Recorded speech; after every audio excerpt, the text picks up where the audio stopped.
Prime Minister Carney and the Canadian delegation have landed in India. They're there in hopes of resetting relations and establishing greater trade with a major world market. Ahead of the trip, Ottawa signaled alleged Indian-linked violence in Canada has stopped, clearing the way for a major economic push. It was a confusing message for communities back in Canada who are currently dealing with extortion crimes and police warnings of death threats. And before leaving for this trip, Foreign Affairs Minister Anita Anand stated that public safety is still a concern. Mariam Mufti is the Associate Professor of Political Science at the University of Waterloo, and she joins us once again this morning. Welcome back. Thank you for having me. There is no trade without a relationship, and any negotiations are reliant on being about finding common ground. Where do our relations with India sit as of this today, Friday, the first day of this trip? I mean, this is about pragmatic foreign policy, right? Mm-hmm. Prime Minister Carney has promised to boost non-U.S. exports by $300 billion over the next 10 years, and India has to be a part of that plan. The size of the Indian economy and the very large consumer base that the Indian economy offers is extremely important to what Canada is looking for here, which is a growth in its own trade diversification and growth in its economy. Now, India is also extremely interested, and I think this is partly on account of the global context where the U.S. trade war that has been launched by President Donald Trump's tariffs have hurt trade sectors in both Canada and India. So I think this time is different. India and Canada need one another for the kind of trade diversification that both countries are looking for. That term, pragmatic foreign policy, is also what Anita Anand used yesterday. She was speaking to journalist Jamie Poisson on Front Burner of the podcast. She described it that way as well, that the Carney government's approach is pragmatic foreign policy. But what does that mean in everyday terms? What does that mean when it comes to negotiations? What are we willing to overlook or put aside in order to get a trade deal?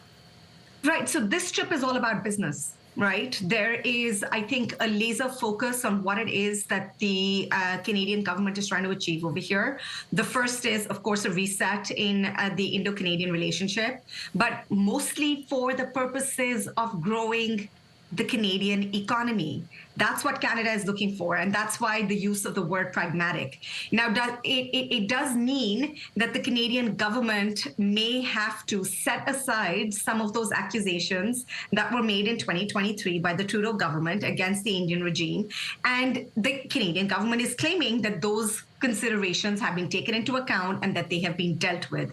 I think moving forward, what the Canadian government would also like to achieve here is that all the concerns, the security allegations that have been made against the Indian government are actually dealt through credible law enforcement practices and policies, and through the proper structured channels to deal with national security cooperation between India and Canada. And I think they want to move away from diplomacy that is being aired in the public and is causing tensions with the Sikh diaspora community, the Indo-Canadian diaspora community in Canada. And I don't think that the Canadian government is saying that it's going to overlook how this particular community feels or the threats to public security. I think what they're trying to say is that this needs to happen through proper structured channels, and that this has to be done through credible law enforcement practices. Which it has been since 2023, which is where those allegations and then arrests came from, was from an RCMP investigation in 2023, before then Prime Minister Justin Trudeau got up in the House of Commons and accused the Indian government of being involved in a murder in Canadian soil. On that point, that RCMP investigation in this country is still open. There have been 4 arrests in relation to that, and it is still open, but the messaging has changed. They've moved away from linking the Indian government, saying that they're still focused on the alleged perpetrators of that crime. I want to ask you around messaging, because yesterday the headline in the Times of India said Canada says there's no longer a threat from India. What is the reaction in India to this trip? I think the Indian government is welcoming it. This time is different. the Indian government has also set aside some of its claims against the Canadian government for harboring Sikh separatists on Canadian soil.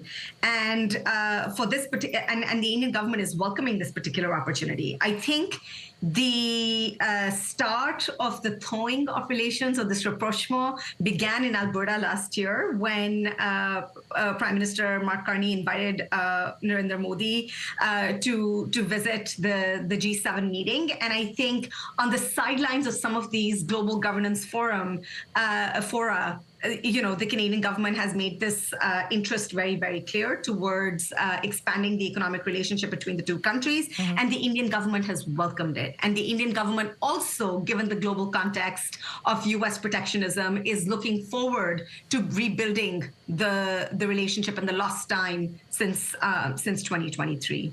Last question to you. How, we know it's a fine line that Prime Minister Carney has to walk. He's not only repairing a damaged relationship from the past, he's trying to reset a new one and get trade deals in new areas for this country. We have over $30 billion worth of trade in India. The hope through CEPA is to double that to $70 million. That's right. Really quickly, talk to me about the landmines he needs to avoid on this trip. He really needs to sidestep the issue of the Indo-Canadian diaspora in Canada that is really, really feeling disaffected by this particular trip. I think he has to be very clear on what is happening over here. He needs to make it very clear to his own constituencies, and in fact, the constituency of the Liberal Party, that this is not necessarily against the interests of Canadian citizens, and that the Canadian government will very much stand in line with any threats received by Canadian citizens on Canadian soil by a foreign government. I think he needs to be very, very careful about that. Carney is already avoiding the big potential landmine by not visiting Punjab and making this trip about business and business alone. I think almost all of his meetings in Mumbai are with Indian firms and Canadian firms, and to expand that business-to-business connection. He's also ensuring that the meeting that he has with Modi is laser focused on one particular issue, which is the growth of the economic sectors and finding new opportunities for growth between India and Canada. And I think at this point in time, Carney is looking to expand deeper energy ties with India. I think in question right now is to what extent Canada is going to agree to provide uranium to the Indian government. And then, of course, there's also all of the other sectors that have traditionally been common to both India and Canada. For example, the Saskatchewan economy providing grams and pulses to India. And then, of course, expanding our energy ties on AI, on quantum computing, and so on. Mariam Mufti, Associate Professor of Political Science at the University of Waterloo. Thank you so much for your time today. We will watch and wait and see what comes out of this 4-day trip to India. Thanks so much. Thank you.